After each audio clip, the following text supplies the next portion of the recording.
This is the Talk CNY Economic Champions Miniseries presented by NBT Bank, a podcast by Centerstate CEO, Central New York's premier leadership and economic development organization. This series will shine a light on local businesses making an impact in our community and driving our regional economy forward. Whether it's new jobs, company milestones, business expansions, investments in operations, or DEI initiatives, join us as we celebrate CNY's economic champions.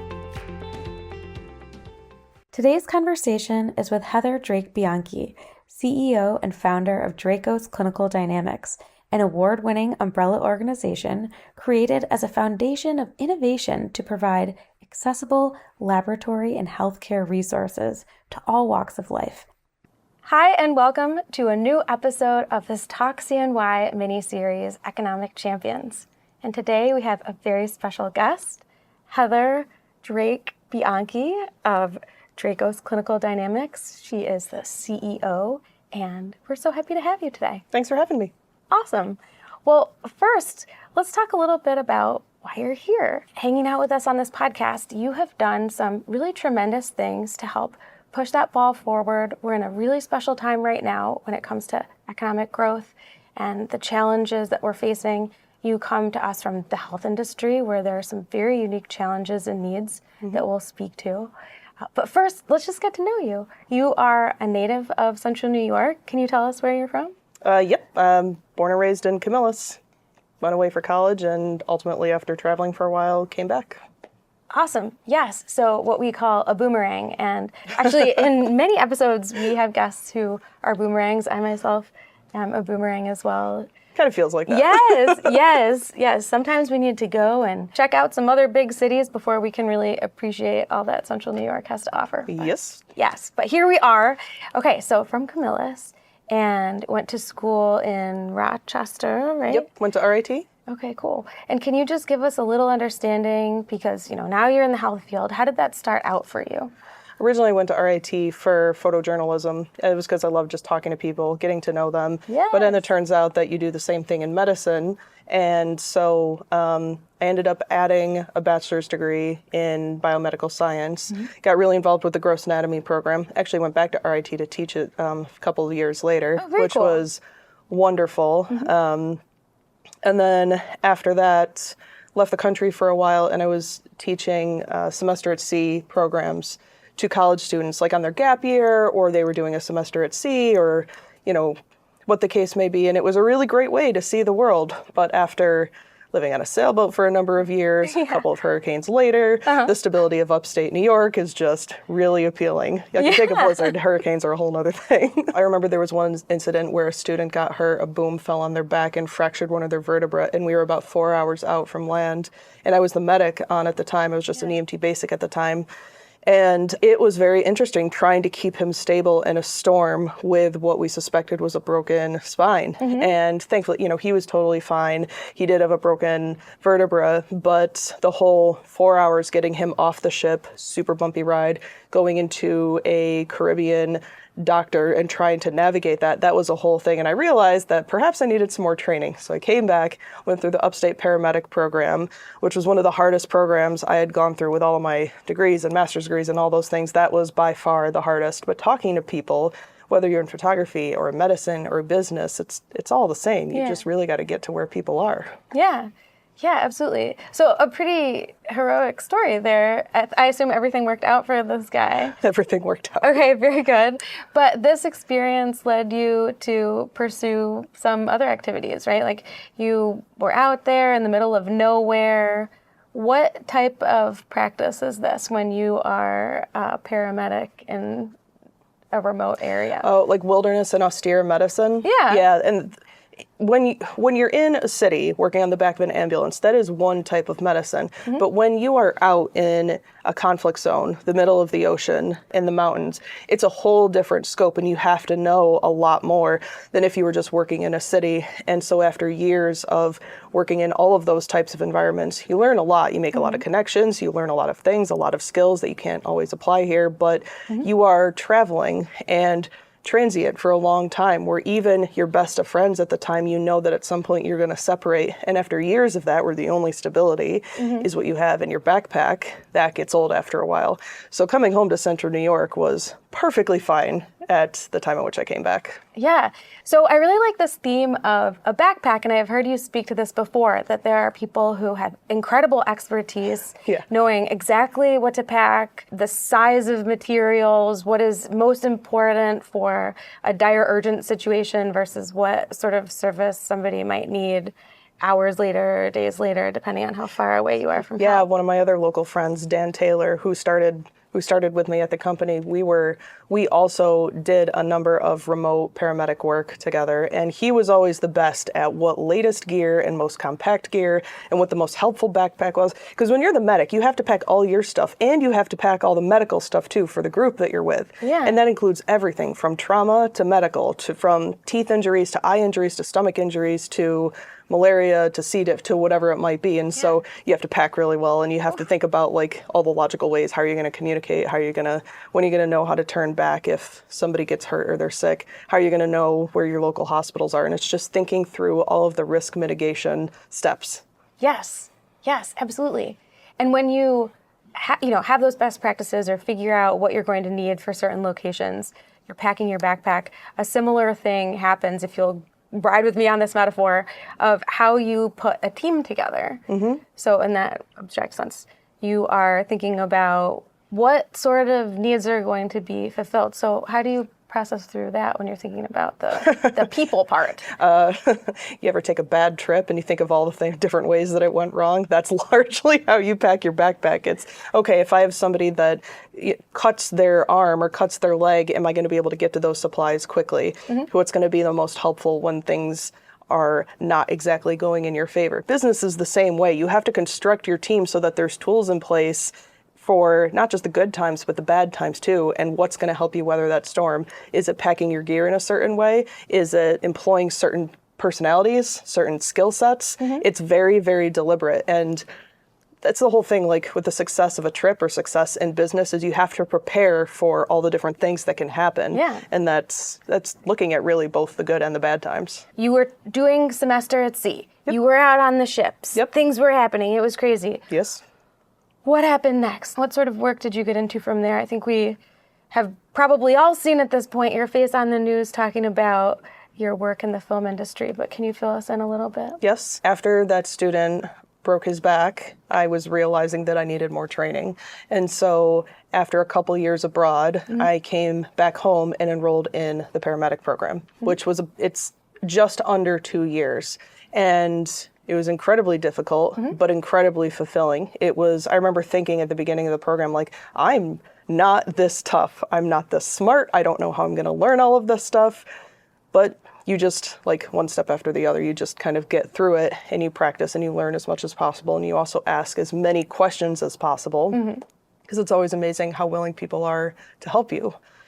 And after getting my paramedic, I worked at Rural Metro full-time, spent a number of years working downtown. I was supposed to go back out, but my husband and I got together and I canceled my next contract, thankfully, and I decided to stay home and do this paramedic program, but that's a separate story. So you were doing this paramedic work here, and then at some point along the way, you ended up in the film industry. Yeah, so when you are working downtown, especially at that time, it's always busy in the city, but at that particular time, we were also getting our butts handed to us with that spike epidemic incident that plagued Syracuse.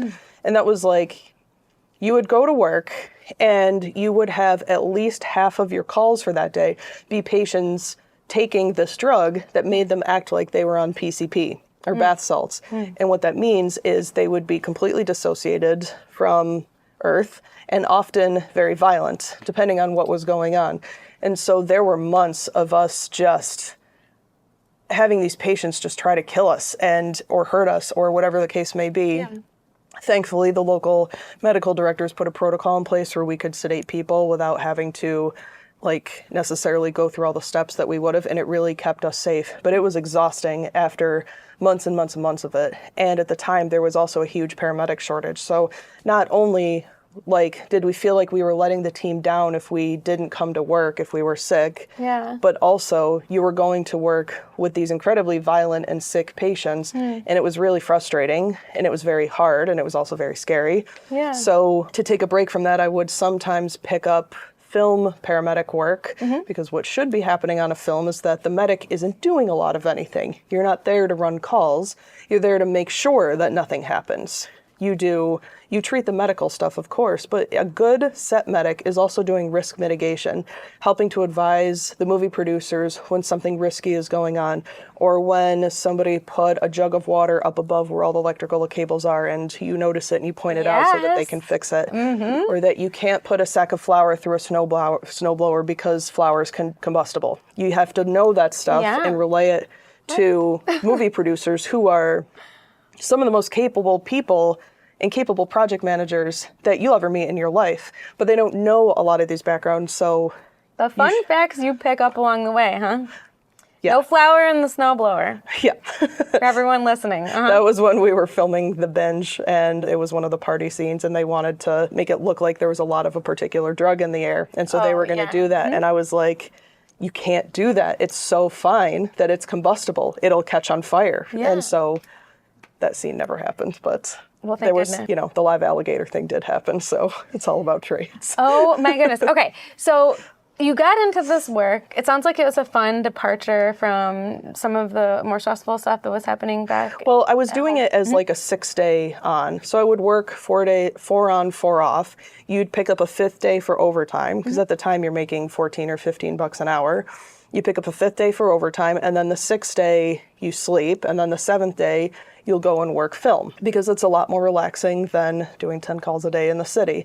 So I would just do that for extra money. And then after years of that, became pretty close with the local film community and realizing how little time they have to access healthcare. So access to healthcare became something that was always on my mind as to how to provide that, because access is not always dependent on money. It's also time. It's also language. It's geography. There's a lot more to it. And Hollywood has plenty of money, but they don't have time.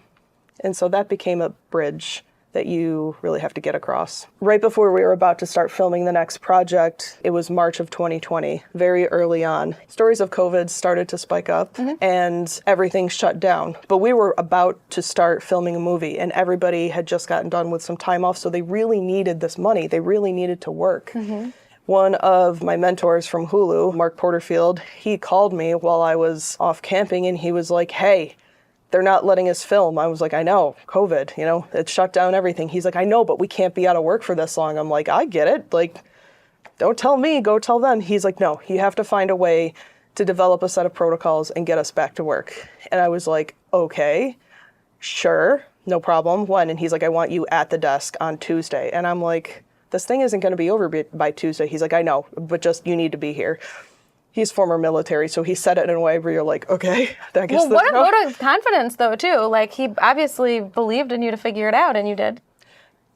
In hindsight, you're right. That's what that said. At the time, I was like, yes, sir. Sure, whatever, I'll be there. Yeah. And we sat down and we wrote 30 pages of protocols with how to structure a building so that you're testing people when they come into the building so that you know that they're negative for COVID and then permitting them to enter a movie set. And we came up with a way that kept everybody safe and communicated to the person next to you that you knew that the person next to you was also negative.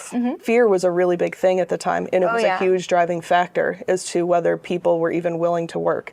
And with any good team, you need each part of the team to function, or else everybody suffers. So for example, if the makeup artist was too nervous about COVID to come to work, the whole thing fails. So we had to come up with a method that people felt confident in, and they knew that they could come to work and be safe. And so that's what we did. All the major production houses adopted the protocols and ran with it, and it became the national standards for the next couple of years. That's pretty incredible. Now, after all of this had happened, you ended up making your way back to Central New York and forming another new business. Can you tell us a bit about that? And that is Drakos Clinical Dynamics. Absolutely. Yeah. So after 2 or 3 years of traveling around doing mobile laboratory business for all of Hollywood, all of Netflix, all of everybody, We came back home, sick of living in hotels, and we knew that COVID testing would eventually go away. We always knew that. And we knew we were going to have to pivot to something else. And the whole reason we started the business was to support local. We started the mobile laboratory initially so that my first responder friends would readily have access to testing and PPE. Which was a huge problem at the time, right? It was a massive problem. Yeah. And since COVID was winding down, I was like, we have to go back to why we started the company, which was to support our local friends and family and coworkers. After living abroad for so many years, we saw so many additional resources that Syracuse didn't have. And one of them was a pediatric urgent care.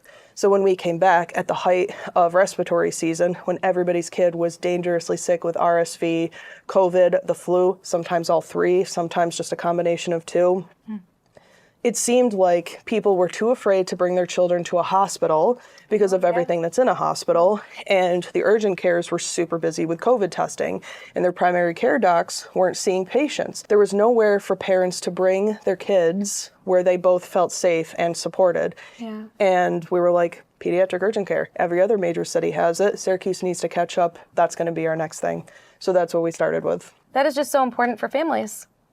Yeah, it's been hugely rewarding to hear the feedback from parents and older teenagers and kids alike. Yeah. And you have your own family too. How did your own family spring up in the midst of all of this? Yeah, in the middle of this, my husband and I were like, now's a good time for a baby. So towards the end of the project in LA, around 7 months pregnant, I was like, I gotta come home. This is uncomfortable. This is ridiculous. And came back home, had the baby. And it was, of course, at the same time that a project with Mark Wahlberg in London was starting, and a different project for the Lakers in LA was happening, and the movie The Menu, which we were on down in Savannah, was starting. And naturally, have to go in the hospital early, of course. Everything ended up fine. Around 8 weeks old, he caught COVID, and we were starting a project for Disney in Boston. And I was like, what do I do? Do I have to go to the hospital? How are kids affected by this? And they had a pediatric urgent care. I was so thankful that the provider was willing to be creative. Okay, now show your phone over his chest, over his nose. Show me this, show me this. That was like, this is how healthcare should be. Willing to be innovative, willing to do things by camera because I can't come in because it's a blizzard outside and I'm not from this state. We should be doing everything we can to help parents, because being a parent is really hard if you're a good parent. And then being a good parent in the middle of a pandemic, also in the middle of a Boston blizzard. Yeah. Just everything about that is really hard. Also, your kid has COVID and nobody really knows what's going to happen with that. But that provider being willing to go beyond the normal expectation into being a good provider is what made me think Syracuse needs this. And we need to make that happen here in Syracuse. Because if I wait, it never will. We have this unique perspective. We need to bring that back home. And that's what led into the pediatric urgent care and why we are so willing to think outside of the box and do and provide services that might be atypical of an urgent care, but are so needed here in Syracuse. Yeah, and you were right on the money. You knew it was needed. It was so true, in fact, that you continued to grow. So what did that look like? You had one center, and then? We started with the peds urgent care, and then there was a day, I'll never forget it, there were two 80-year-old women who came in, and they're like, hi, we're here for our 80-year-old daughter. And the front desk person was like, yes, here you are. And they had expressed that they didn't have a primary care provider. They didn't feel safe going to the hospital. They were all that each other had. Their husbands had both passed on. And they wanted to know if we were busy and that we might see them. The provider that was on is a family nurse practitioner, so no problem seeing them. And so they came back a couple of times. And we got to thinking, after a number of requests from parents and older folks that would come in and just be like, hey, are you busy? Can you see me? If you're busy, don't worry about it. But that's what prompted needing to open the general urgent care. So that was our second location. So we had a peds location, a general location. And then we started getting a lot of messages from the community of, I want you to come on this part of town or this part of town. And that's why our path has been what it is. Yeah, I'll put a vote in for DeWitt. Do I get a vote? Totally. Well, what is next? Can you share with us any teasers about what's coming down the pipe? We're going to be launching our third location in Camillus, right next to the high school. Next to the high school? Yeah. Fantastic. What a great location. Yeah, scary location for myself, given that I went to that high school. So don't screw it up. Yes, highly relatable. I think we all know that feeling of spending time around the people who knew us as children, but clearly you have proven time and time again that you've had great success and really been showing up to meet the needs before you and not just kind of like doing a thing, but really meeting the needs that are so clearly laid before you. So very, very good stuff. I just remember staying after school so many days before or after sports, like waiting for my mom to pick me up. Yes. Oh, yes. And I think that if something was in walking distance, like when I was sick or whatever the case might be, it would have been nice to like just walk there, get it taken care of, and like walk back. And yeah, definitely. You know, we have a robust vaccination program and we do sports physicals and we do so much more than just traditional urgent care, that the whole goal is that it's a resource that's there for the entire community's family. Oh, wonderful.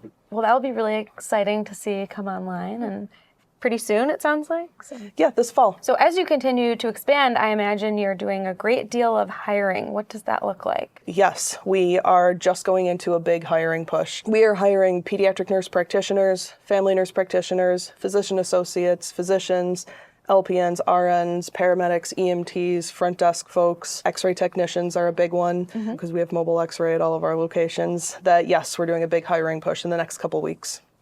Okay, wonderful. Now, you've been recognized a great deal for this work that you've been doing, receiving awards. I know there are some more coming up. Anything that you want to mention and share? It totally just blew me away when we were awarded the Centerstate Business of the Year for under 50 employees. Because it was just, you know, you spend so long working so hard and sleeping so little and trying to build something brand new from the ground up that, like, when that award hit, I was just like, whoa, like, holy cow, I didn't realize that anybody had seen us. And so it was the first time in the past few years that it just felt like we had been seen for the first time. And we were so grateful for Centerstate for helping us with that.